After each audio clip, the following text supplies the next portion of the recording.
Good morning, millennials.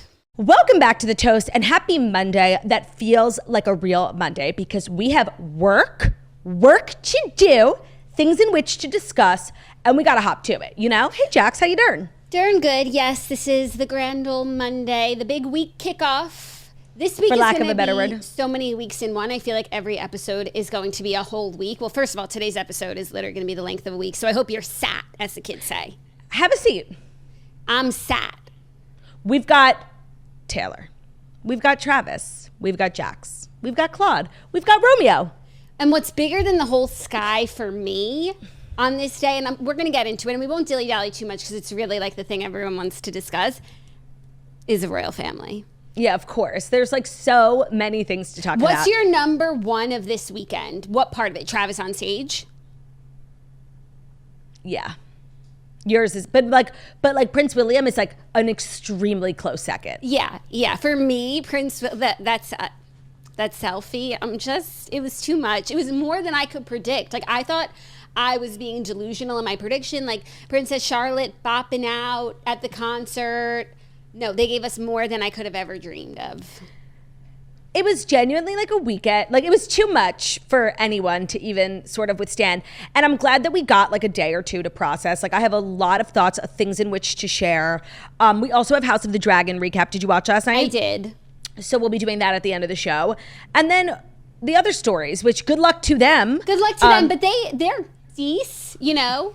Hopefully they can fit on the cards. Yeah. Hopefully there's enough time for all of them. Because honestly, Taylor sucked all the air out of the room today. We could seriously do a Fast Five of Taylor's weekend in London. We could, but instead, all tailored will be in story number one. And then there are technically other stories. In a technical sense. In a technical sense. But before we get into everything, how was your weekend? My weekend was fabulous. I headed upstate with my in-laws. We celebrated my father-in-law's birthday, and two interesting things happened to me that I wanted to share that I didn't even tell you offline because I wanted to get your genuine reaction to the first one. And because I didn't really talk to you this weekend. You were kind of like in the woods being a nature girl. Yeah, I was. I went on a hike. Classic Turt. Really, Turt? Were you in a yurt? But let me tell you. So were you in a yurt? It kind of was a yurt, actually. Turt was in a yurt. It was just not a yurt really at all, except that it was round. You know, like vibes. Our little cabin thing was, it was round. So that's so funny. Really, yurt. So on one of the days, Ben and I ventured out to pick up lunch for everybody, and we placed the order. We had like 15 minutes to kill. So we start, walking around. The town is really cute there. And we're in this like antique shop looking around, and this like guy, like normal looking guy our age, like comes over and he's like, excuse me? Guys. Yeah, guy. And I'm like, yeah, hi. And he's like, are you? And I was like, wow, they follow me everywhere. I was like, yes, I am her. She is me. Girl with no job, toast. He was like, oh my God, yeah. And so then his like wife comes over. And I thought, they were just ready to dote on me. No. Jackie, you know what they said? Seriously? I was with Ben, first of all, and you could have given me 1,000 guesses. I wouldn't have gonna guess what they said next. They didn't say we love good guys. No. Ugh, God forbid. God. Okay. No, worse. They said, oh my God, we are like really, really close, like best friends with Maverick. Oh my God, in front of Ben. And I'm like, oh, that's amazing. How is he? And they were like, oh, he's amazing. He actually just got married. I said, oh, that's amazing. Oh my God, are you sick? I had to, sob quietly in the corner. Oh my God. And I'm like, oh. And they couldn't have been nicer. And I actually was curious. And I said, does he know at all, like the lore? Two questions. Does Maverick know the lore? Yeah, who cares about Ben? No, Maverick. Like, what does Maverick know about like this crazy story we have kind of concocted in our heads? And they were like, yes, we actually all got together and did like a dramatic reading of your book. And I said, oh, that's amazing. No, that's just what I wanted to hear. Thank you so much. I had sort of, maybe it was like delusional of me. I had sort of just decided that the whole thing just went over his head, he hadn't heard. He's super busy. He missed it. And they were like, no, like he knows everything. And they were like, we were cracking up.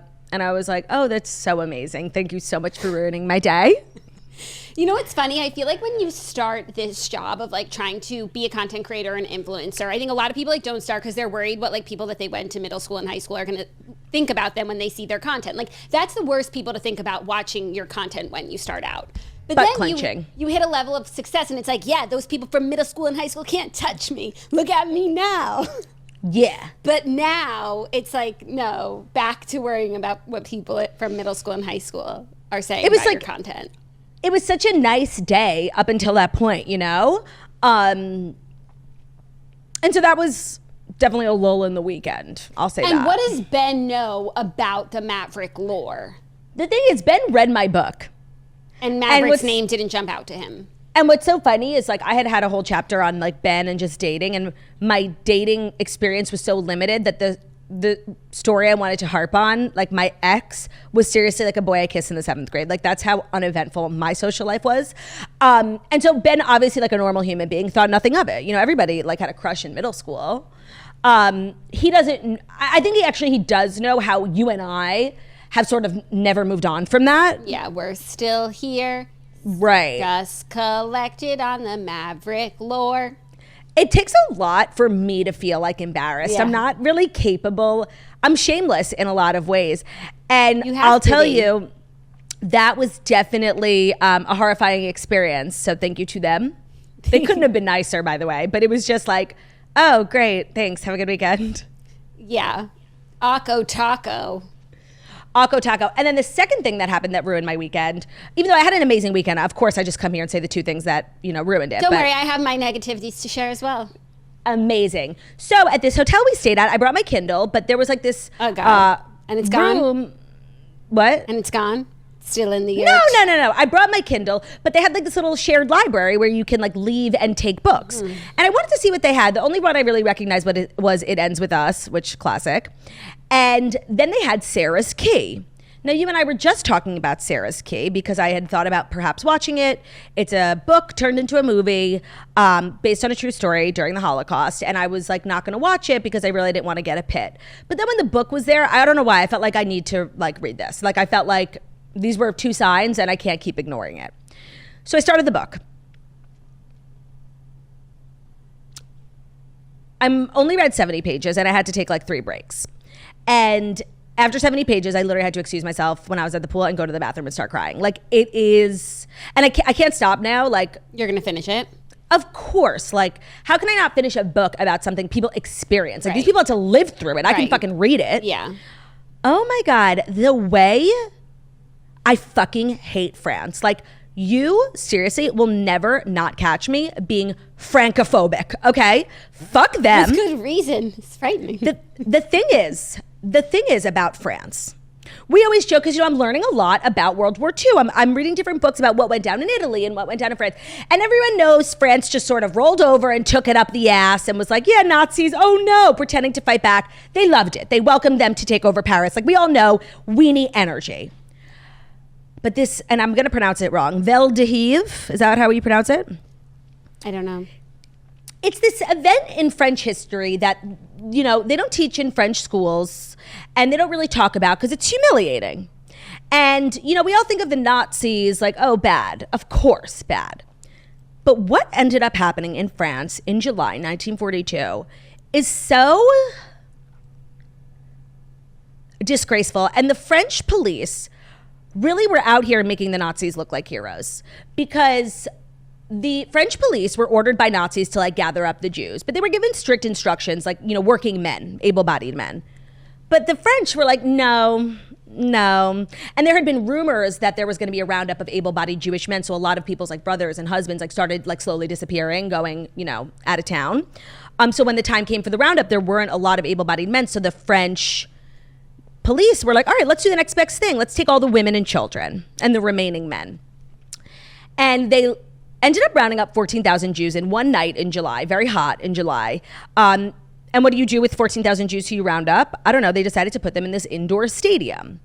And this stadium is no longer standing, but it was this like very famous stadium where cycling competitions like took place, bicycles or whatever.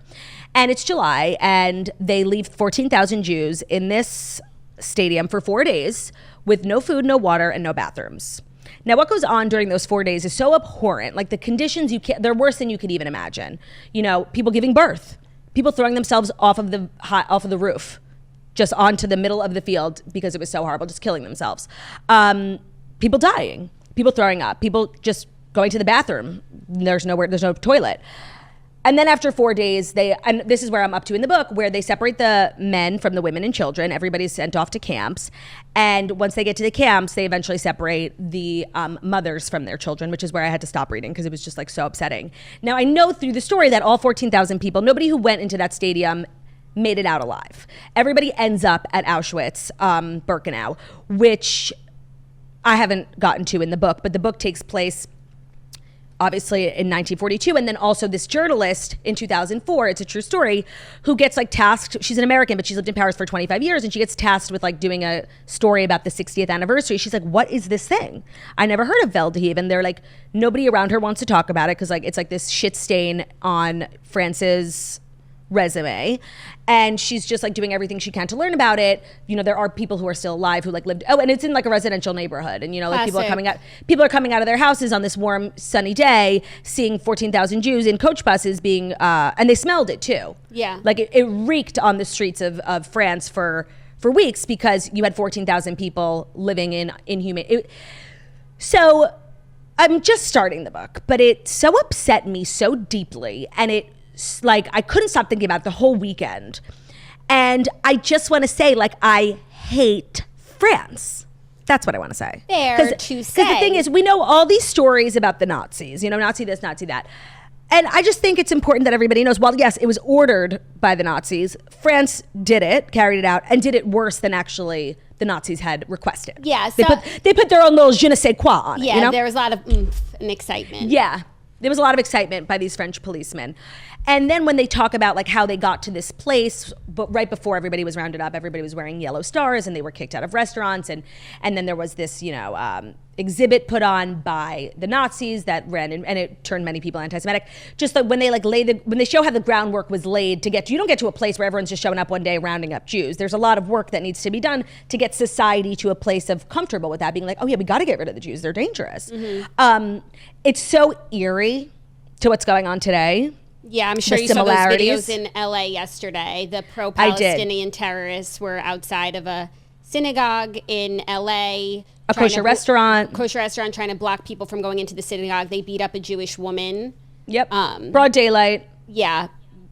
Fights breaking out left and right. There was the couple. Did you see them in the Range Rover? Yeah. And they had a baby in the back? Yeah. Thankfully, the baby was taken to child services.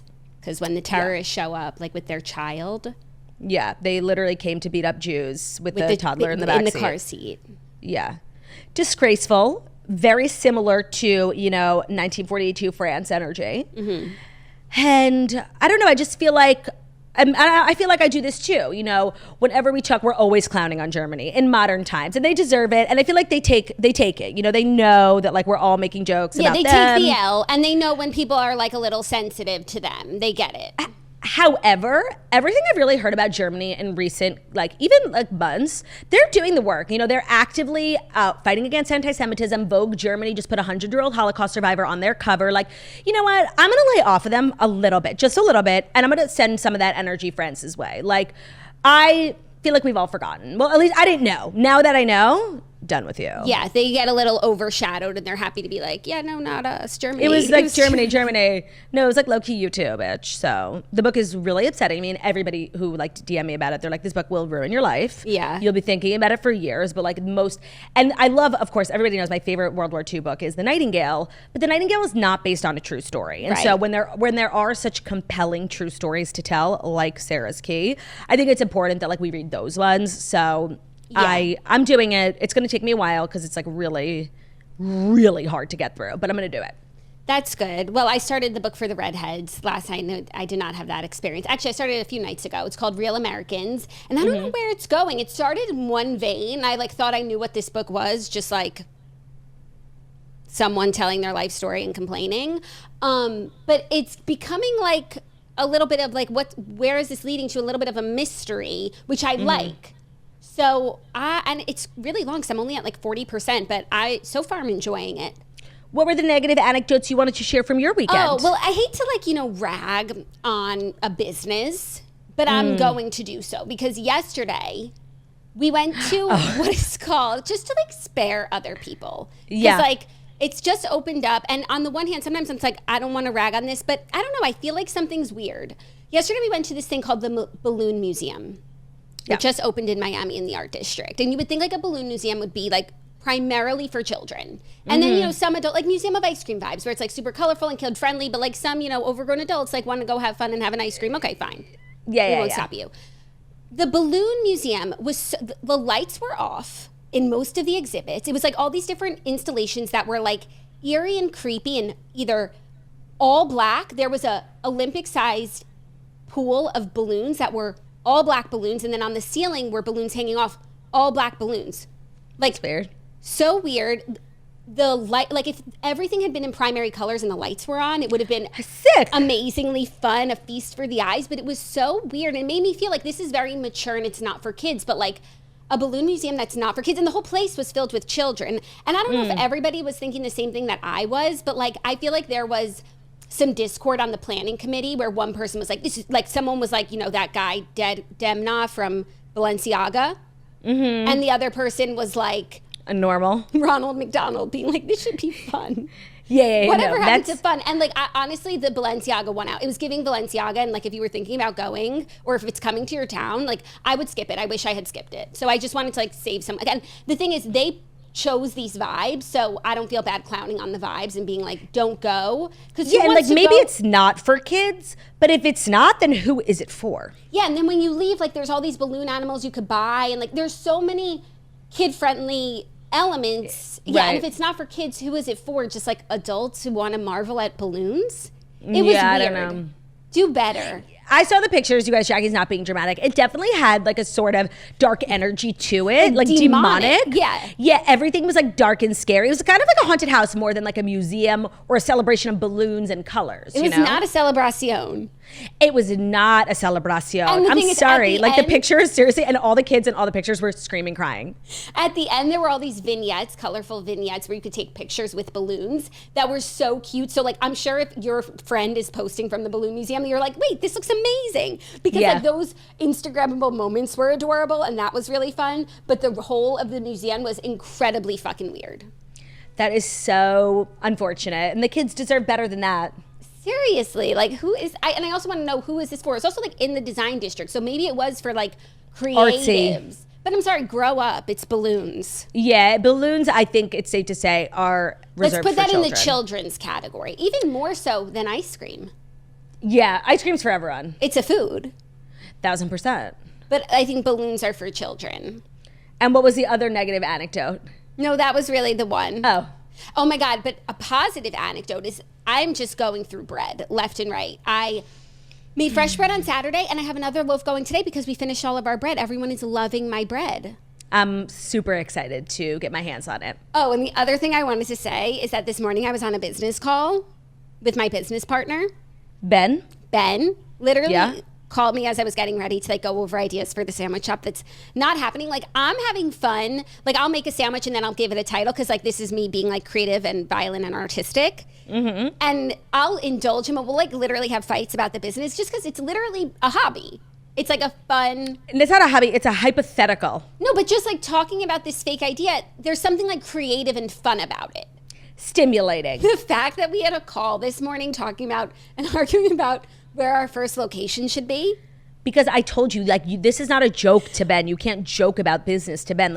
He's excited, and I'm telling you, he's moving forward, with or without you. I don't know where we landed on the first location. I think we said Asbury Park because he liked that idea. So I don't know if soon we're going to be owning land in Asbury Park. But someone needs to tell him, I'm just going through the motions. I'm just having fun and being creative. It's camp. I'm LARPing as a sandwich shop owner. That's what I'm doing. I like how you're saying somebody needs to tell you. Yeah.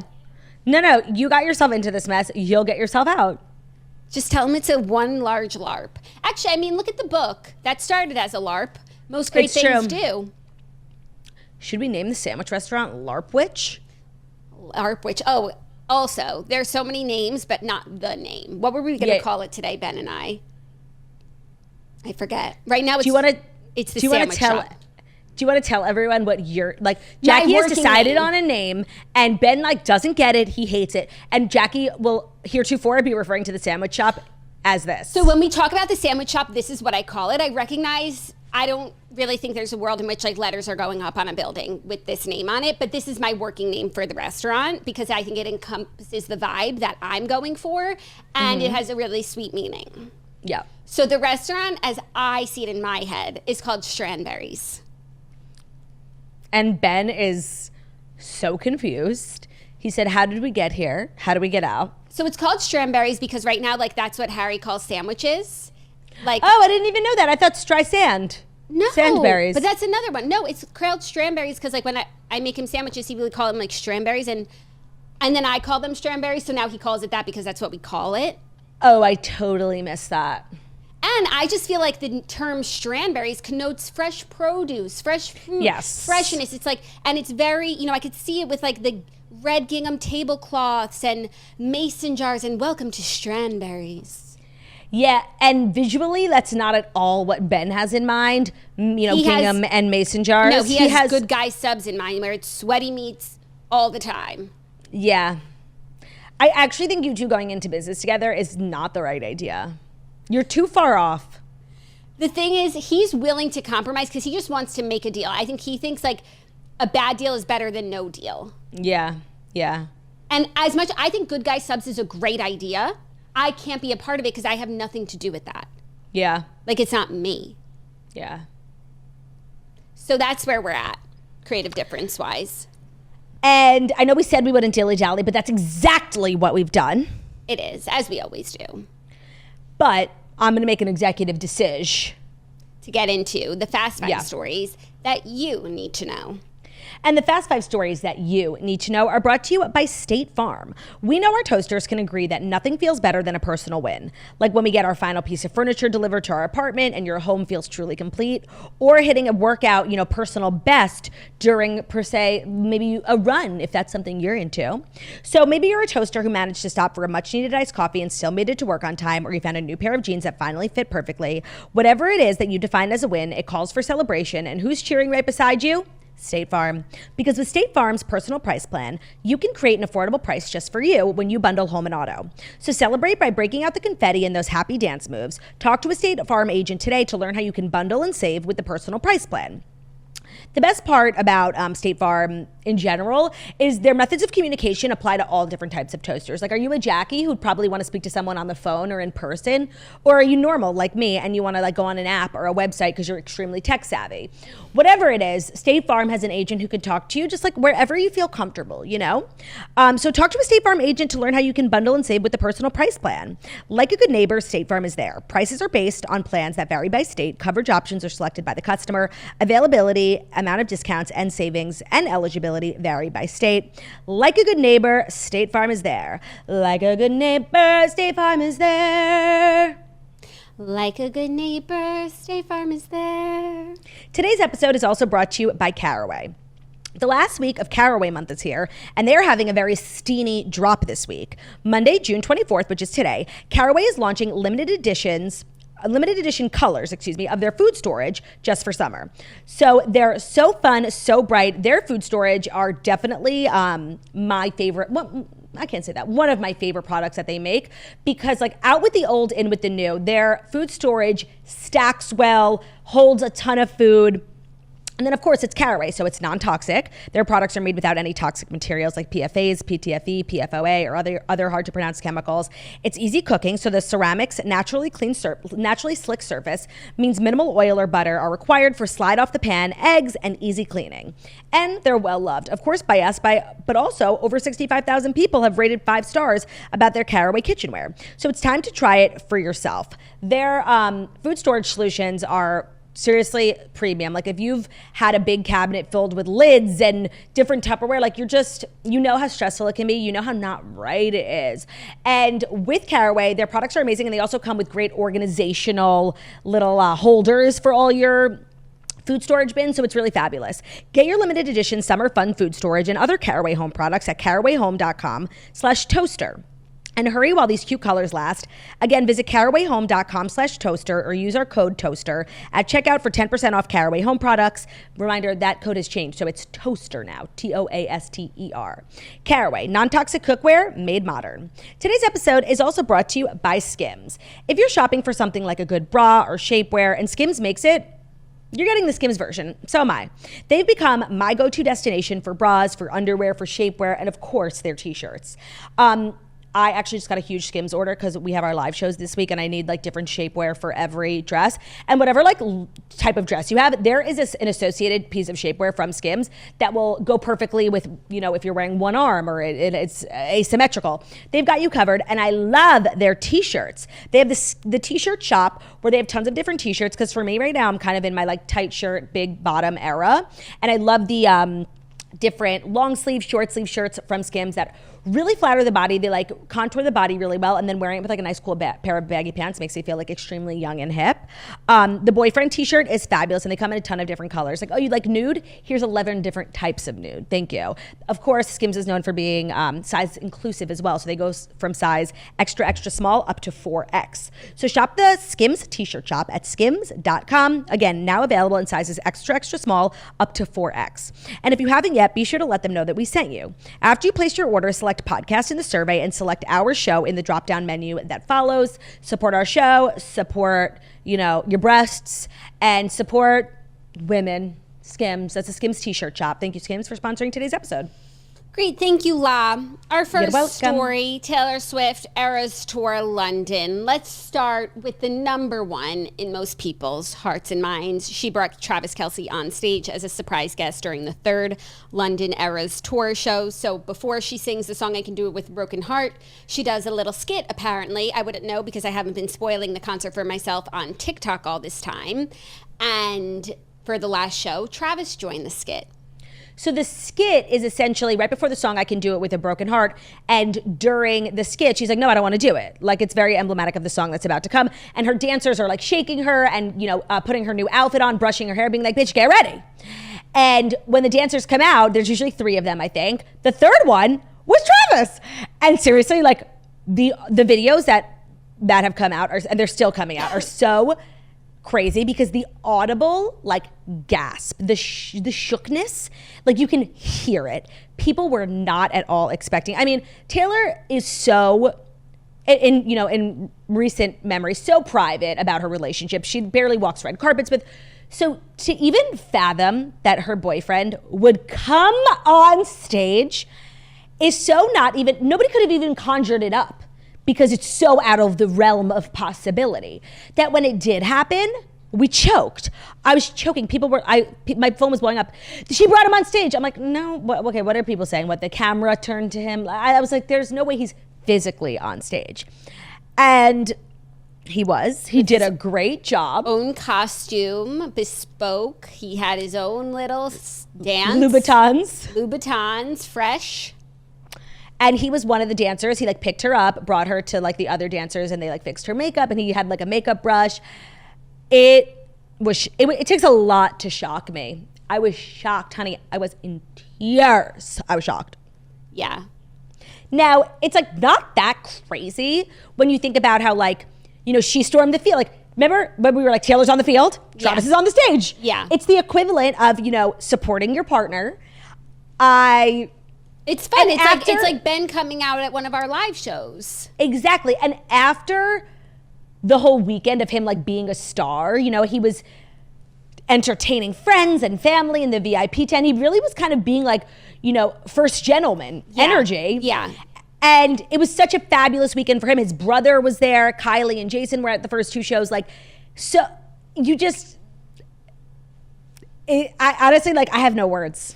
Yeah. Really, really, really cute.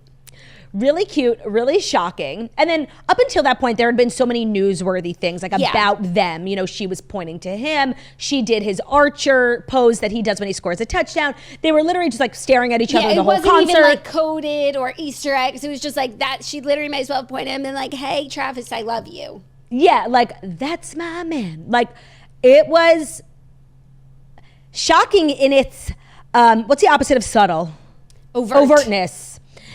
Because Taylor's never been like that. And even in this relationship, she has been like that. Yeah. So it shouldn't shock us, but it still does. But it's just like most relationships where there's just stages. Now they have different stages to hit, but it's like they're at the stage. First he comes to a show. Then he's seen at the show. Next he's pointed Karma's at the show. the guy on the Chiefs. Karma's the guy on the Chiefs. And now he's on stage. What's next? Literally a duet. Yeah. What could even be more than this, aside from like engagement and getting married, but like in a professional sense, that he could do? They literally, like during the Sacred Songs, bring him up and they harmonize to "You've Got to Fight for Your Right to Party." Like that's next. Literally. That's next. Super cute.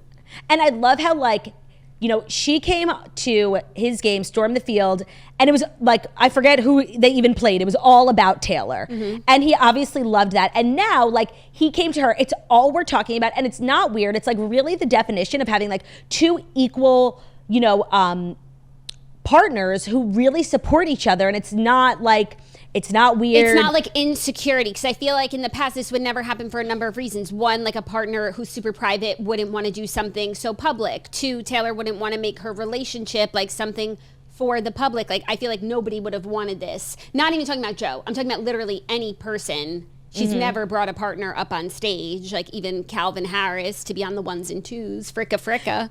And it is really crazy that like this monumental weekend happened in London. Now, obviously London's just like a major city in Europe. And it's also a city that Taylor's like deeply connected to and has a lot of songs about. So it makes sense that like all this hoopla would have been for that. There are certain cities, like, you know, when she did SoFi, it was going to be a big deal. And there were a bunch of surprise, you know, things over there. You knew when she did New York, it was going to be like certain cities are Taylor coded and London is one of them. But it's got to hurt that, you know, her most recent long-term relationship like took place there.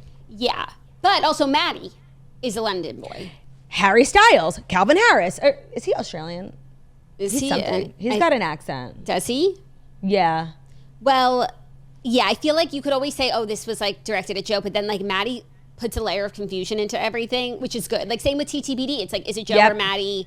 It takes the pressure off of Joe, which I'm happy for him because like he can't handle it, okay? No, and the thing is that in so many ways, nothing that's happened in the last year is about Joe Alwyn. It's literally all about Maddie Healy. Like on the car ride home from upstate yesterday, I listened to TTPD again, like from front to end in full. And the way there's like 2 Joe Alwyn references and like 1,000 Maddie Healy ones is so crazy. And I actually do feel like it's meant, I'm sure she could write a million songs about Joe. It was a very profound, you know, part of her life. But I do feel like it's, you know, her way of protecting that time in her life. Like even though it didn't work out, it was an important relationship. And then, you know, one of Maddie Healy's exes was at one of the shows last night in Taylor's VIP tent. Like, yeah. It's more Maddie Healy coded than anything, but everybody automatically, you know, sees a picture of Taylor with the Prince of England and they're like, Joe. Yeah, it's very true. Also, she sang I Could Do It With a Broken Heart. She sings it right after Smallest Man Who Ever Lived. So it's like her heart is broken and she needs to be picked back up by Travis from the Smallest Man Who Ever Lived, who is Maddie. No, she's literally like, she's telling, like she's not, like I said, there's no subtlety here. And she's always been known for being like, this could be about anyone or anything. And I think a lot of people have thought over time, like the meaning of songs has changed actually. They're like, wait, no, it's not about that, it's about this. But right in this moment, she's being incredibly direct and clear about what's going on. Unrelated question. Who is But Daddy I Love Him about? Maddie Healy. But then when you listen to the very end of this song, it ends up being about Travis. Okay. Because it's like, but Daddy I Love Him, but Daddy I Love It. And then when she's singing about me and my boy and all this wild joy, the last chorus, she changes some of the words and it's about Travis. Okay. Thank you for that. Also, we're going to get into everyone who attended every night, but the headline of guests who attended, Prince William, Princess Charlotte, Prince George, in the royal box, as predicted by us, singing to Shake It Off, we literally said, and they went backstage, which, as Travis knows, no one goes backstage, but it just shows immense respect for the royal family, but like mutual respect, because when I saw that selfie of Travis, tailored, William, Charlotte, George. It's like I couldn't even tell you who was the most excited to be in that picture and who's the least excited. Like everyone Charlotte was the most. You think Charlotte was the most? You don't think William was so excited being like, I'm dad of the year, F you, Prince Meghan of the and year. Harry. No, the crazy thing about that is, and we were just talking about that, like, remember when Prince Charles wanted to, no, it was William, wanted to meet Kevin Costner.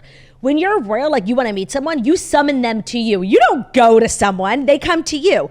The fact that like he got his whole family out of the house and went to Taylor is like such a sign of respect. And we know that historically they've been friends, so it's not shocking. But just seeing them like at somebody else's place is shocking. Where like they're not in control. Yeah, but you know Charlotte was like, I am abdicating if you don't take me to Eras London. But Daddy, I love her. I love her. That photo really shook me to my core for a million reasons. No, that was one of the pictures that like stopped me in my tracks, especially because I saw it organically on my own. I woke up, I follow Prince and Princess of Wales, and I saw it in feed by them, not even someone's commentary being like, oh my God. I'm like, what the fuck? I saw naturally in feed, but from Taylor, which was, I think, even more shocking, honestly, because she doesn't post selfies. Like, no, she her posts whole feed promotional is like Getty images from her shows and the artwork from her albums. And I didn't know where to look first because just seeing a selfie, like a regular looking photo of Taylor Swift, is so jarring. The fucking royal family. And then I was like, oh my God, Travis. Yeah. And then the longer you looked at the photo, the more there was to glean. Travis with his Team USA Olympic hat.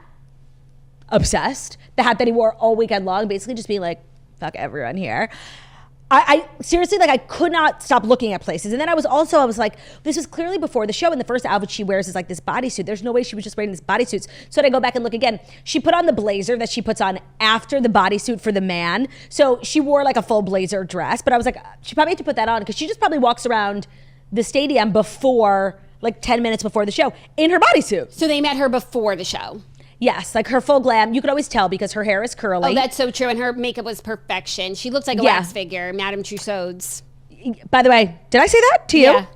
Oh, okay.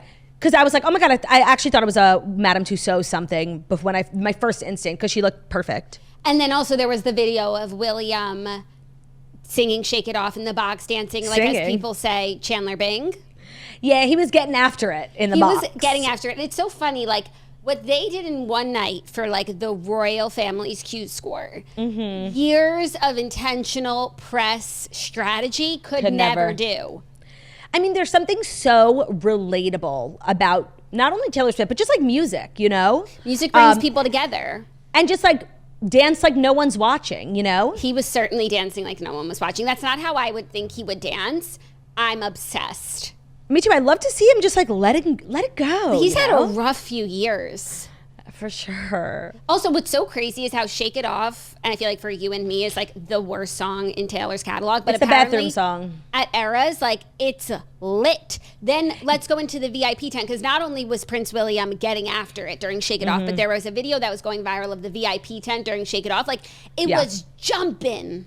It was jumping with A-listers, Ashton and Mila, Tom Cruise. By the way, not Tom Cruise going to the Eras tour, and like literally that same exact moment, Suri's graduating from college and like Katie Holmes is there. It's like, tell me you don't talk to your daughter without telling me you don't talk to your daughter. From high school, yeah. Yeah. Oh, did I say college? Yeah. Oh. He was there. And then also, so I kept seeing this girl in the video. She looks like Michelle Randolph. I'm like, who is that? She's obviously a famous person, and she's quite beautiful. Turns out that's Gabriella Brooks, who's Maddie Healy's ex of like 5 years. So her and Taylor would have a lot to talk about. And now she dates Liam Hemsworth, who was also there. Obsessed. I know, but it's just not good for Miley-Taylor relations.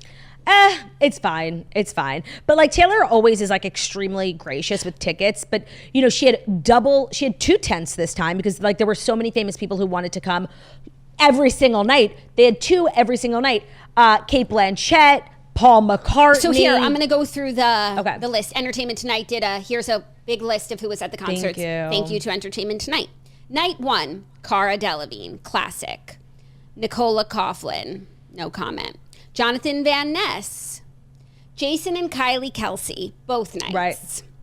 Travis Kelsey, of course. Scott and Andrea Swift, of course. This list is annoying. Salma Hayek. I saw that. I didn't see that one. Leslie Mann. Yep, I saw. She could have went under the radar because I saw her in a video. No one was talking about it. Prince William, Prince George, and Princess Charlotte. Of course. Erin Andrews and Carissa Thompson. Oh. It looks like they were, I think she was with Kylie Kelsey. Don't quote me on that, but that makes sense. Women in sports. Additionally, Stella McCartney was there. Of course. Night 2, Travis Kelce, Jason and Kylie, Tom Cruise, as stated. So strange. Mila Kunis and Ashton Kutcher and their kids. Cute. Liam Hemsworth and Gabriella Brooks. Greta Gerwig. Rachel Zegler. Uh-huh. Theo James. Oh, yeah. Additionally, Jamie Dornan was there. Oh. Night 3, Travis Kelce, Sophie Turner and Gracie Adams. And then Gracie went on stage for the Gracie news. Adams. Abrams. I should know Yeah. that because she's J.J. Abrams' daughter. And for some reason, I can never forget that. Yeah, no, I mean, what do you mean? Who could? I feel like sometimes, like, I forget, not that often, but, like, it's forgettable that Lily Collins is Phil Collins' daughter. I guess. I cannot separate Gracie from JJ, and I feel bad about that. Every time she puts out a song, I'm like, is this good or is she JJ Abrams' daughter? Both. Okay. Paul McCartney, my queen, that isn't a part of the royal family, Ellie Goulding, Yeah. John Bon Jovi, Yep. Phoebe Waller-Bridge and Andrew Scott, Yep. Blanchett Kate, Mm-hmm. and that's it. No, it was really crazy the amount of famous people who went. Like, But I need to know, like, if you're a famous person, obviously, like, Tom Cruise is going in the VIP tent, but, like, there were some names there that I was like, oh, I'm surprised she's, like, let you in the tent and you didn't have to get a ticket. And then there's some people who buy a ticket that I'm like, why weren't you in the tent? okay, totally. Because when me and Margot went the first night at MetLife, Kate Upton was like a few rows behind us, and somebody must have figured it out because she left and never came back. So before the show even started, she was obviously taken to the tent. I think it's just about like who your publicists are, like if you can get in contact. I feel like if you're a recognizable person and you ask, she says yes. But maybe some of them don't ask. Like, no, I'll just get my own ticket, you know? Yeah. Because there's a lot of celebs there. Like, she's pretty generous. Yeah, she is. I mean, it behooves her because it's newsworthy and it's just buzzy. And then we're talking, you know, again about Eras But it Tour really Wembley. behooves the celebs. Like, if you can get into that tent, like, you're going to have a good press week. No, and the funny thing is, like, it's just every person in their life, whether it's, you know, Kate Blanchett herself or Kate Blanchett's, you know, daughter, what is gonna, like, if you're gonna have one, you have a famous person in your life and you have one favor to ask, you're gonna ask for Eras Tour tickets. Like, that's, everyone phones in their celebrity favor. So whether the celebrity themselves is a fan or not, like, there's gonna be a million celebs at every show. But London, obviously, is also a hotspot for celebs. And I would love to know who they've said no to. Same. That's the list I want. Same. Okay, well, our next story is a little tailored adjacent. Because Okay, wait, is there anything else from Eras that we need to discuss? Let me just think. Loved every minute of it. Yeah. And then they went out last night. Yeah, they did. I feel like there was something, though, and I was like, I'm going to forget this if I don't pull a tab open, but I have too many tabs open. It'll come back to us. Okay. If, I don't know, I feel like we got everything with all the surprise guests. Yeah, great. Oh, Paramore, Haley Williams came and sang Castles Crumbling. She gives her all to every show, but certain cities have like a special sparkle to them, and I think everybody knew London was going to be one of them, and it did not disappoint, you know? Yeah, it did not. It was more than I thought. Like, when you were like, Monday's going to be a big day because of London Eras, I'm like, okay, big day. Yeah, by the way, it was more than I thought too. Like, because nobody could have conceptualized any of these things. Yeah. Like, maybe the royal family would have attended and we would have gotten one blurry video of them in the box. Never did I imagine high definition backstage photos. And I just want you to know, like, that would have been so much for me. Just knowing that they attended and there was a blurry video. Like, even if it was just that, and even if they weren't dancing with their whole heart. Right, heart. If they were dancing half-heartedly. Yeah. I'm not going to talk about Prince William's pee. I know. That's why I didn't say it either. Yeah. I didn't say it either. Our next story, as Claudia aforementioned, Suri Cruise graduated high school this weekend with her mom, Katie Holmes, while Tom Cruise was at the Eras Tour London. And notably, she dropped her last name from the procession. So it listed Suri Noel as a graduate from LaGuardia High School on Friday with her mom by her side. She could be seen ringing the milestone by snapping pics with her mom and friends in New York City, where she resides. This was big news regardless, but then, of course, coupled with Tom at Eras, which I think they have no relationship. That's what everyone has said. So I do not think Tom knew that Suri was graduating that day. Why would he know? By the way, they don't have a relationship. That's like a core tenet of Scientology is that if someone in your family or anyone who leaves the religion is considered an SP, a shunned person, and you're not allowed to talk to them. That's why Nicole Kidman's kids with Tom Cruise do not speak to her because she left. And that's what, I feel like you can add this to my list of favorite stories. In the Keith Urban lyric that he references, Blue Ain't Your Color, like what kind of man turns his kid and makes them ice cold? It's devastating, but I think for a lot of people, this might have been their way of finding out that Tom and Suri Cruise don't have a relationship. But if you know a little bit about Scientology, like you can. Yeah. And he's the most serious Scientologist on the planet. Yeah. Head king. Right. He invented it. Doesn't Suri Cruise graduating high school make you feel old? We remember when she was born. Yeah. It does make me feel old, except I literally thought she had graduated college. So now I'm feeling kind of young. Yeah. It does look very college-y. Yeah, and I'm surprised she went to LaGuardia. Is she going to pursue... LaGuardia is a performing arts school. Well, she's got the arts in her blood on both sides. I love Katie Holmes.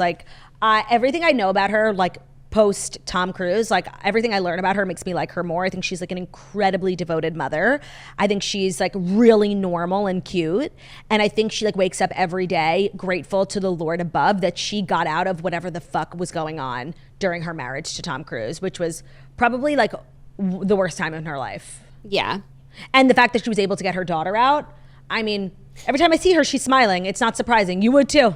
Yeah, but remember when Suri Cruise, as a child, was the biggest steal, the biggest steal child? Yes, no. You could not open a newspaper without seeing a picture of this young brunette child. They were obsessed. I think, we weren't super socially conscious at the time. Right, but I remember the level of hype for Suri Cruise as a child. Same. And now I think I can glean why. It's because at the time Tom Cruise was like a Miles Teller, the biggest movie star, A-list. And Katie Holmes was this girl on the rise. She was on her way to becoming this starlet, and he just snatched her up. And I think a lot of people were why? Yeah. So it was confusing for the culture. So everybody just became obsessed. Yeah. Yeah. That was a crazy time. I've said it once, I've said it again. They can't make me like Tom Cruise. Even him going to Eras Tour, which of course is the number one way to endear me to someone. Get out of that tent, Smelly. It's not for people like you. I feel like you were liking him more recently. No, they tried to make me like him with Top Gun. It didn't work. I feel like he did something recently. Oh, his coconut cake? I was just talking about his coconut cake. If there's one person who could make you like Tom Cruise, it's Tavis. It's Miles Teller. Yeah. No, that's what I said. He loves him. Jackie, that's what I said. They're trying. Everyone. Well, they're trying, but it won't work. Our next story is about someone that they'll never make you like.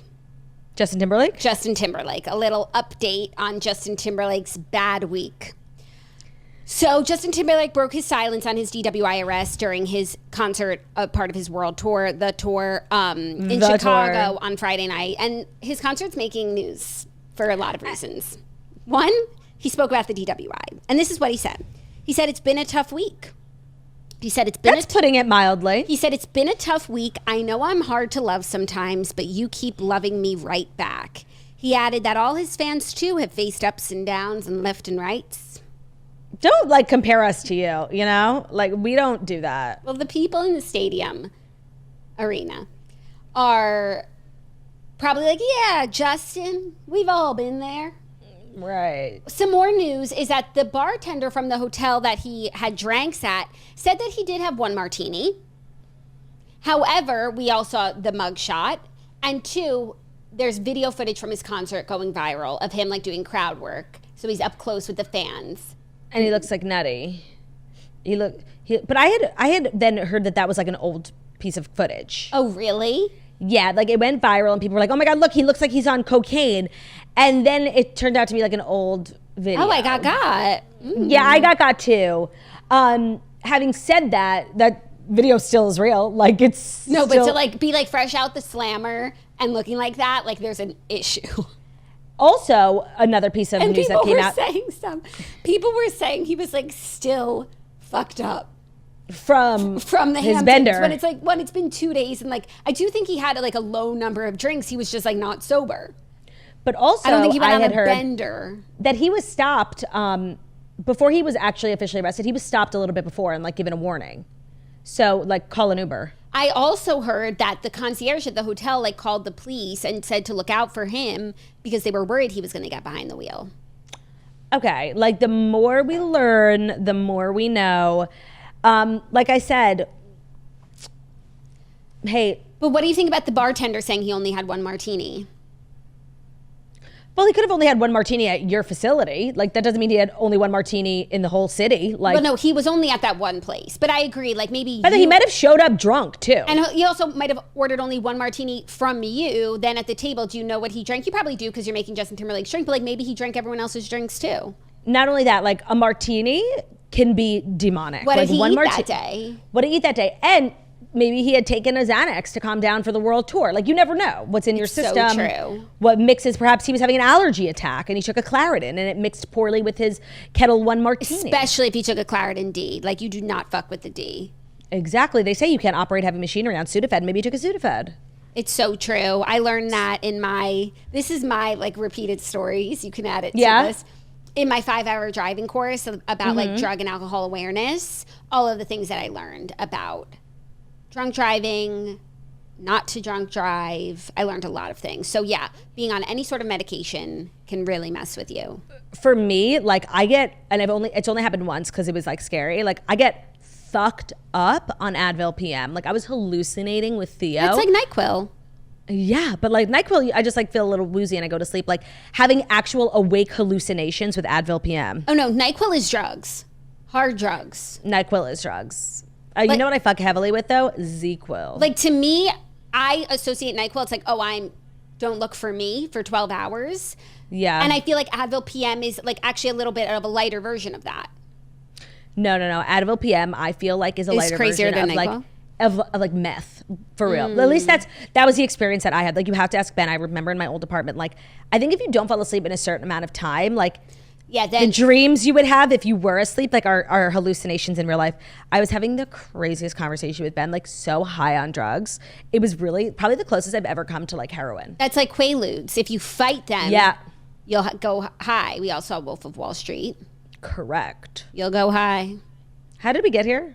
Justin Timberlake. Drug awareness. Right. Not a far leap.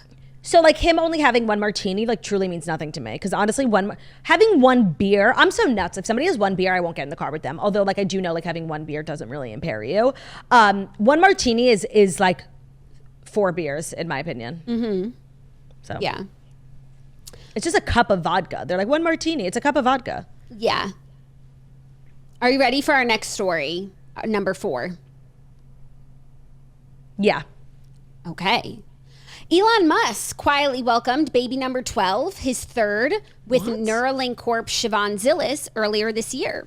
What about Grimes? So he has 3 babies with Shivon, who works for Neuralink, but they are not in a relationship. This is what I learned from his book. They had twins. They welcomed twins together a few years ago, and now they just welcomed baby number 3. And I think it was all through IVF. The first 2 were, so I think the third was too. I don't think it ever became romantic. I don't think they're So he's just giving away sperm? Yeah, because she wanted to be a mom and he wants to populate the earth. Right. And I guess like, I know it's like a running joke. He has 1 million kids, but you know, that brain is a once in a generation brain. Right. It's like you couldn't go to the sperm bank and find such a donor. And he's giving it out for free. It's really crazy. I have to imagine it'll have an impact on the next generation of scientists. Yeah, I think some of his kids are very scientifically inclined already, both nature and nurture. Right. Because like when he first got Shivon pregnant, like, you know, non-sexually with twins, Shivon and Grimes were friends and Grimes didn't know. So that was a little taco. The things Grimes. And now it's like we're friends and now all of a sudden we're raising siblings. No, we're friends and sister wives. Yeah. But at least he wasn't like having an affair. Also, his OG wife, Elon, the one he had his first Justine. 5 kids with, she just got remarried. No, Tallulah Riley just got remarried. He married her twice. They didn't have kids together, and that's his second wife. That's like so crazy that he married someone he didn't have kids with, because it's like clearly his hobby to have children. Yeah, what I got from his book was that like they're the right ones for each other in this world, but like, you know, extenuating circumstances mean that they can't be together. Right person, wrong time. Right, yeah. So she's actually married to that guy well, he's not a boy anymore, but he was in Love Actually. He was in Yes. Queen's Gambit, Thomas Brody Yep. Sanger. He was in... They just got married over the weekend, which is why he's like the famous little kid From Love Actually. Love Actually. But he's gone on to be a successful actor, which most of those like famous little kids don't, you know? Yeah, and they just got married over the weekend, and it was big news. I thought that was his first OG wife. Okay, I got confused. Oh, he was in Maze Runner, so I guess that's how like he pays the bills. But he was also in Game of Thrones helping Bran get to the third-eyed raven. Yes! Yes. Great call. Great call. And that was not going to be another story. I thought about it, but we already had one big Elon story. So that's the big Elon news of the day. Baby number 12 is here. Mazel tov. To life, l'chaim. Yeah. They thought he was like hiding it, but he said failure to issue a press release, which would be bizarre, does not mean secret. But it's true. It's kind of like it's your job to know, and you didn't. So right, but like, why do we need to tell you a press release that like I fathered a child over here? And she's like a private citizen, girly with a job. Like, let her live. Yeah, and she works for Neuralink, which I need more and more every day. The chip in your brain? And I never thought I would be a chip. When I was reading the Neuralink parts of his book, I'm like, Elon, this is where I leave you. But like, I have so many thoughts that I just need transcribed because they're fleeting. And I don't remember what I needed to add to my list because I was in the shower and I couldn't write it down. It's true. By the way, it's so true. And I can't leave a pen and paper by me all the time. And they're here today, gone tomorrow. And when you think as much as we do, because we're sort of like, big thinkers and, thought leaders of our generation, you need to have that shit transcribed because, our thoughts are not just average thoughts. No, but even just like, it's mostly like tasks of like things I need to do, like book a car for this, get my hair for the shows. Like, there's so many little things like that. I meant to share with you, do you know what Ben has started calling Romeo? Mayo? No. Dukes? You'll never guess. He calls him Henry David. Why? Because we call him the Row. Okay. Henry David the Row. The Row. Yeah. That's funny. I'm surprised he doesn't call him Mary Kate and Ashley. Lol. That's what I thought. Jackie. Or you could call him the Lakes. The what? The Lakes. You could call him Walden. Yeah, you could. So much lore. Do you have something you want to ask me? That is time for the fifth and final story, but I do need to know if you're ready. No. The fifth and final story is brought to you by Lipton, specifically Lipton's green tea, to support your wellness goals and everyday healthy living. So Lipton green tea is a proactive wellness hack to support your overall health. Did you know that 2 cups a day delivers a quick and simple win on your individual health and wellness journeys thanks to the goodness of flavonoids? So their new signature blend green tea is a proprietary blend balanced with a hint of jasmine green tea to deliver a delicate floral fragrance and a smooth, refreshing, easy to sip taste. It has 100 milligrams of flavonoids per every 8-ounce cup, and they also have a new lemon, peach, and honey ginger green tea, which is a fresh fruit-inspired experience crafted with a signature green tea base and blended with ingredients to impart the taste of real squeezed fruit. It has 75 milligrams of flavonoids per 8 ounces of cup. So 8 ounces in a cup. I meant to say, like, I'll get into all the health benefits of green tea and why you should be drinking 2 cups a day. But getting into a routine of like winding down with a glass of tea is such an elevated royal experience. And it really does help wind me down for the night. I've been doing it a lot recently and I love it. And then of course, all the health benefits when it comes to the flavonoids in green tea are, they can't be overstated. 2 cups of Lipton green tea can support health by providing approximately the same amount of flavonoids as eating 8 cups of raw kale. They are naturally occurring bioactives found in tea, vegetables, and fruit. Just 2 cups a day is an easy way to support your overall health. Make sure to try the new green Lipton tea. 2 cups a day keeps the boogies away. Today's episode is also brought to you by Taylor Farms and their mini chopped salad kits that come in 5 delicious flavors like Pizza Ranch, Green Goddess Ranch, Nashville Hot, Citrus Crunch, and Caesar.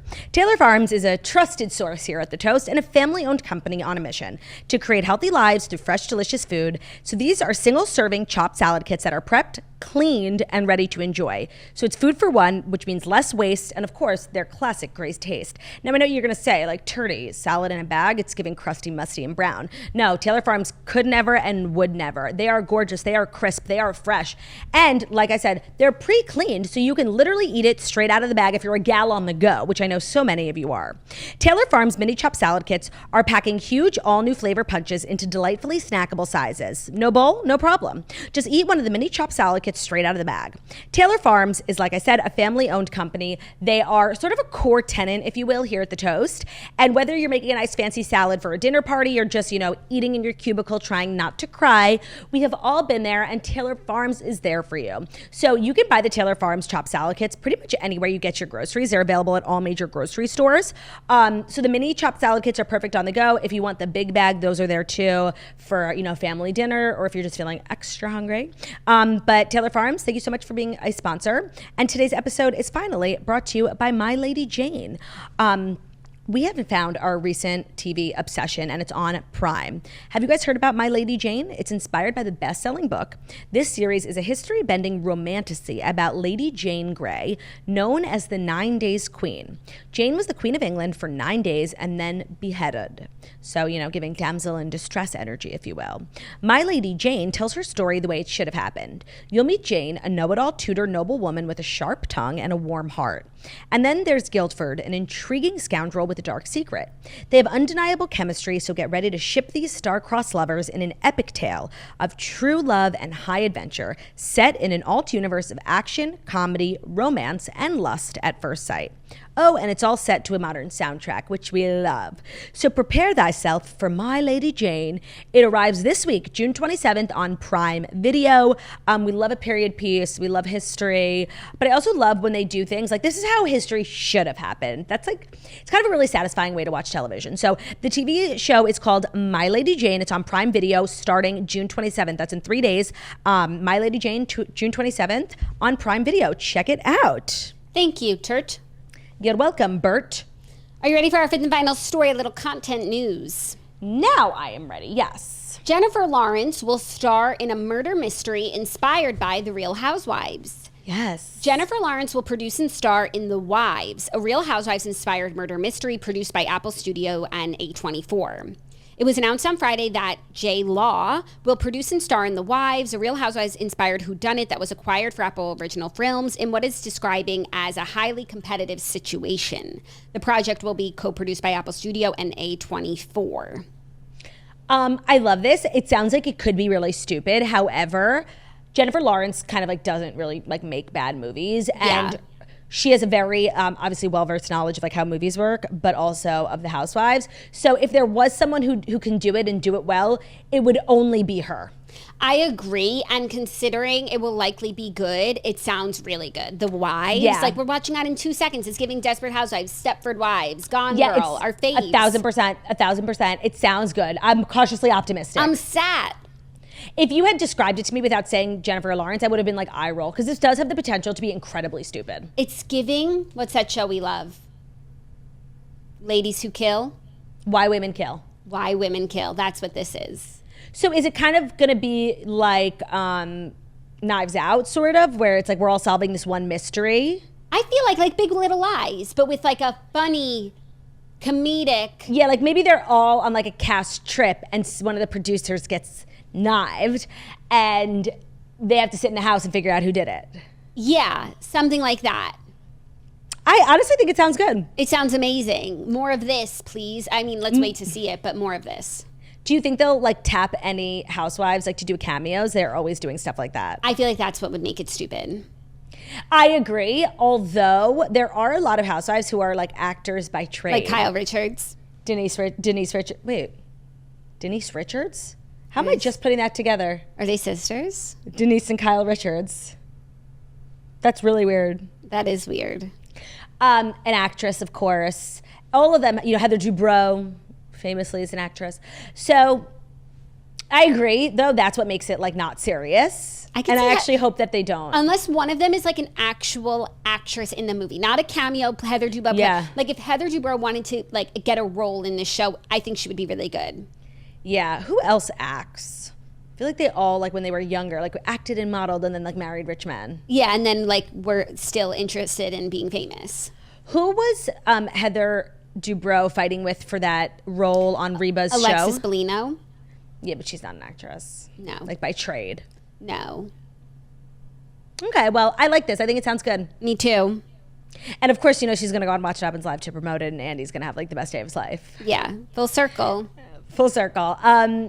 She doesn't make bad movies, so I feel if there's a woman who can do it, it's her. I think if anyone were to do a cameo, it would be Andy. Oh, yeah, duh. Mm-hmm. And he acted. He was in Sex and the City. Nene Leakes is actually Nene Leakes. An amazing actress. She Roz is. Washington. Roz Washington. Her having like not only just a cameo, but like a full-blown role over many episodes on Glee was one of the best things that's ever happened to me. Not to mention her character was everything in this world. Agreed. Roz Washington. And I feel like we appreciated it when we had it. Like, I don't feel like it passed us by. I feel like we were in that moment being like, this is awesome. Yeah. Yeah. But and I the just role wish that we they could have wrote that for her. moment back. I know, but we need to appreciate that it happened. Like, don't cry because it's over, smile because it happened.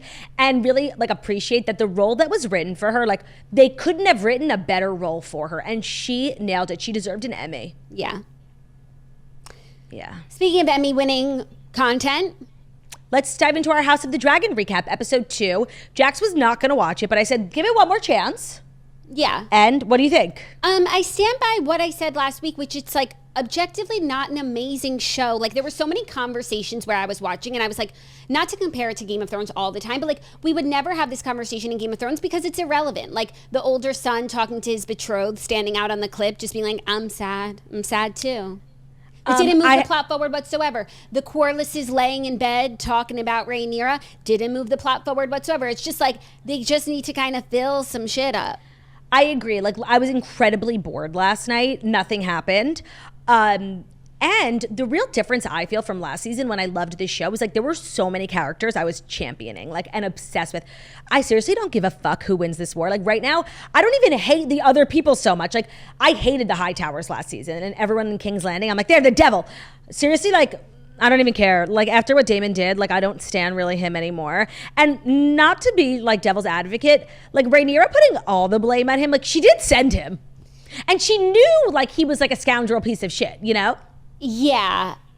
And I just don't know how her team really bounces back from, because they were already like just irrelevant uglies on Dragonstone now. Like, yeah, what are you going to do? What's the big move here? What's the play? And now the thing is, like, I don't believe in either one of their causes like that much. No, and also, I don't feel like any one person's claim to the throne is bigger and better than another person. Like, I don't feel like Aegon is a usurper. Like, yes, Viserys had said like Rhaenyra would be his heir when he didn't have any sons, but now he has sons, so Aegon is a real contender. Then he died before his time, but he said something confusing to Rhaenyra and to Alicent. Right. So now it's like, who has the better claim to the throne? Like, they're both kind of equal. I don't really care who sits on the throne. Much like most of the people in the Seven Kingdoms and in King's Landing, they're like, we don't care who our king or queen is. Like, can we just have some fucking bread? Yeah, literally. And by the way, the only time I really felt anything during last night's episode was anytime Sir Criston Cole came on the scene and like lit within me this fire of hatred. I loathe this man. First of all, so weak. When he was like having that conversation with Sir Eric and like sending him to wherever it was, like loser, like you feel guilty because like you were out fucking Alicent when you should have been protecting the future king. And now you're going to blame this guy and try and put it on him. Like it's all you. You're a big timey loser. I hate him. And honestly, not me like really kind of siding with and agreeing with Otto Hightower last night. Like, oh yeah. When he was like, what has Sir Criston Cole done? It's like totally, literally, who is that? Right. Also, they want this big moment like Alicent's sin is because I was fucking Sir Criston. Like that's why there wasn't a guard. But like, who would have been guarding Alicent's room then? Like when I said last week, Helena ran into Alicent's room, there was no guard there. Someone said that's because Criston was supposed to be outside the door. Okay. Still doesn't make sense for the heirs down the hall. Also, literally. Helena and Aegon are husband and wife and brother and sister, correct? Are they? Yeah, because first of all, where else did she come from? She's a Targaryen. I just thought she was like a rogue cousin like they flew in. For sure, but then when Helena said what they did to my girl, I think they meant Helena. I think she meant Helena, like that her daughter had to see, like, go experience that. And then also it's like, where else did she come from if not the sister? That's like really crazy, brother and sister. Yeah, and like, how do you make the switch, like, from I guess their whole lives they knew that they would be husband and wife one day. I don't think they spent a lot of time, not justifying this whatsoever, just trying to get into the mindset. I don't think they spent a lot of time together growing up because he's in, like, you know, king training and she's sewing, doing her knitting. I truly, like, never put together that they were brother and sister. I don't think they spoke before. That's seriously, like, I don't think disgusting. they speak now either, unless they're trying to have a child. And I guess you don't have to which speak. they have to do, right? Do they have another son? They have I don't know. They have a daughter. Mm-hmm. They might have to. And then I cannot deal with Zoolander and the eye patch. Okay, but can we talk about Zoolander and the eye patch? And the mommy issues? Laying naked. I was like, seriously, what am I looking at? Like, they're just trying to let you know, like, Zoolander has mommy issues. Right. He gives me the ick, and like that sort of like naked, skinny body, like in a ball in that lady's lap. Like, I seriously wanted to vomit. No, and I cannot deal, like, him roaming through the castle. Yeah. It's Zoolander. It's so unserious. Yeah, I totally agree. I just felt like so bored. And I also find myself confused. Like, someone will walk in the room and I'm like, who on God's green diddly dally earth are you? Yeah. Like, seriously, who are you? Who did you feel that way about? Bela? Bela. But then you remember that she's, and then when that guy got off the ship and his brother was like waiting for him, and I'm like, are we supposed to know you? No, we don't know them. Like, me and Ben were like, I don't think so. No, we know that the older guy who got off the boat like helped Lord Corliss and saved his life, and then that was his brother waiting for him in the dock. I'm sure they have things coming their way, because then also when he's like digging for seashells and he finds a crab, like, okay, I thought he was going to find, I don't know, Jace. A dragon egg. And then he looks up and the dragon's flying over him, and then we follow the dragon. It's like just useless things like that. Yeah, there was a million scenes like that, like Rhaenyra playing with her kids. Nobody said anything. She's just playing with her kids, and then they go to the next scene. Like, it was actually like boring. Yeah, nothing happened because there's only really one thing going on, which is like the war that hasn't started in Game of Thrones. And I only compare it because the only reason we're watching the show is because of Game of Thrones. We would never be watching medieval Dungeons and Dragons if not for Game of Thrones. In Game of Thrones, there were literally 8 significant plots happening at the same time. And anytime we jump to another scene, like, we are moving the plot forward of one of the 8. Yeah. This one, even the main plot doesn't move forward. Okay, so the twins killed each other. What does that change? Nothing. No, and Game of Thrones, like, we would always acknowledge when there was an episode where like major things happened, and sometimes when there were episodes that like you could say like were boring, pieces on the board were moving. Yes, it was setting the stage for the next episode. Like, you would see the bigger picture. I don't know what the hell was accomplished in last night's episode, except like seriously me checking my phone, no, and which like, I never did with Game of Thrones. Yeah. Also, I said to Zach last night, like, the dragons have also lost their luster. Like, now that everyone has dragons, I don't care. When only Daenerys had them and it was like, she's stunting on these hoes, it was a big deal. But now it's like, okay, we both have dragons, we're equals. Who cares? Yeah. And it's like the dragons haven't even done anything sickening or changed the war. You know what I mean? Like, in Game of Thrones, like when she like, you know, freed all the slaves because of the dragons, and like she was doing when they went above north of the wall, slayed the dragons down, boots, pulled the dragon out of the ice and turned it into a white walking dragon. Now it's just like, I don't know, a commercial flight. Yeah, it's just sort of like a commonplace. They're just like all surveying. Cool. Yeah, I really don't particularly like ride for any of the characters. Of course, you guys know, like last season I was obsessed with Daemon and Rhaenyra, but like Rhaenyra kicked him to the curb. She's right about that. Like, he never really like fully championed her. He's just sort of like waiting for his opportunity. And also it's like if they become queen and king consort and then like their children become heirs to the throne, like that serves Daemon's end of him being on the throne in some sort of way. So like that's why he like champions her to a degree, because it's good for him. Yeah. And like, do they have their own kids? That's who like the little blondies she was playing with? Yeah. Okay. But even still, Jace is the older one. He's going to be the king. Yeah, I like him. I like him too. But he's not Targaryen. Well, he is Targaryen, but not like full. Yeah, I don't want to use the B word, but like Bastard. But he is. Yeah. I forgot about that word. Yeah. Yeah. So there are a lot of like half legit claims. So like I personally don't give a rip. You know who I'm liking? Not disliking. Who? Allison. She like pisses me off. I feel like we hated her last season. I don't hate. We did. I don't hate. No, but that's the thing. We hated her more so because we loved Rhaenyra and we like hated what Allison did to her. Now, like I don't even ride so hard for Rhaenyra. So like I feel equally about both of them. I feel nothing. And it's like, what did Allison do to her? Slept with her daddy, right? But like she didn't sleep with her daddy. Her own father forced her to sleep with Rhaenyra's daddy. Like what choice did she have? And then she was there for Viserys, like in his really like decrepit for long old age. She loved him actually. Like she really could be so much worse. No, and in her defense, like she really did think that, you know, she heard Viserys say like Aegon should be king. But Viserys just thought he was talking to someone else. We know that. And also in the small council meetings, like she's always advocating for de-escalation. Yeah. And she was like the only one who really like cared and felt bad that Aemond killed the other one, Luce. Yeah, and I know also we're supposed to like be so shook up that she's sleeping with Sir Criston. Like this is like the big secret of the show. And, you know, Helena, don't say anything. And, you know, and she's like, I've sinned. The way I don't care, she's not married. Who gives a fuck?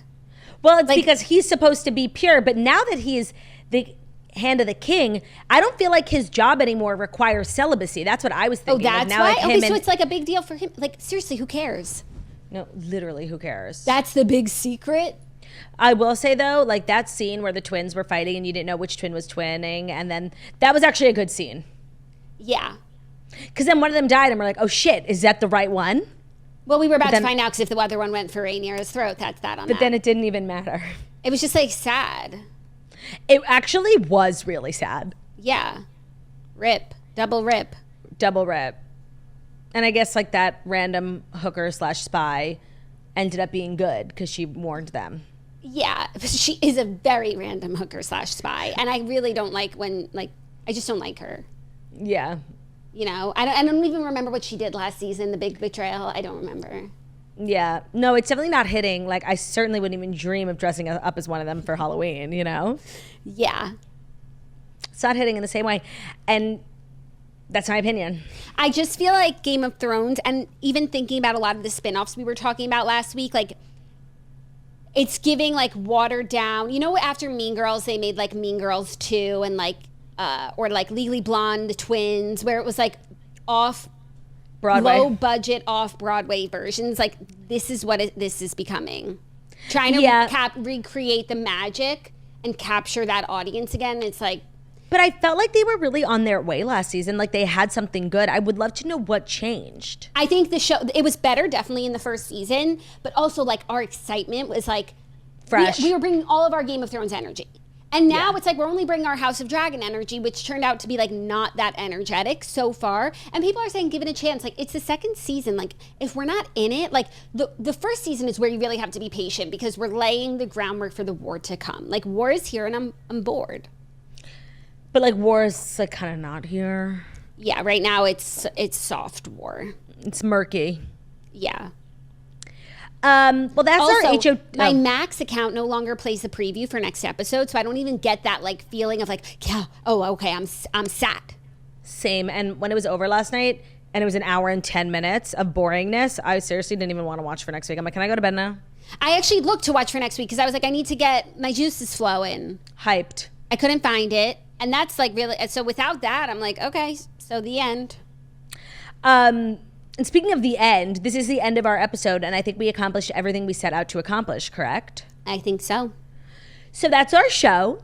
Thank you guys so much for listening to the Toast Monday Morning Show, where we deliver the fast stories you need to know every Monday through Friday on YouTube. So if you're watching us on YouTube, please feel free to subscribe and give this video a thumbs up. We're also available as a podcast, and our podcast can be found on Spotify, iTunes, Stitcher, Public Video, Radio, Castbox, all the places where visit a podcast. Find us, so just leave a 5-star review about how beautiful, about how stunning, about how wickedly talented we are. Love ya. Bye. Love you. Bye.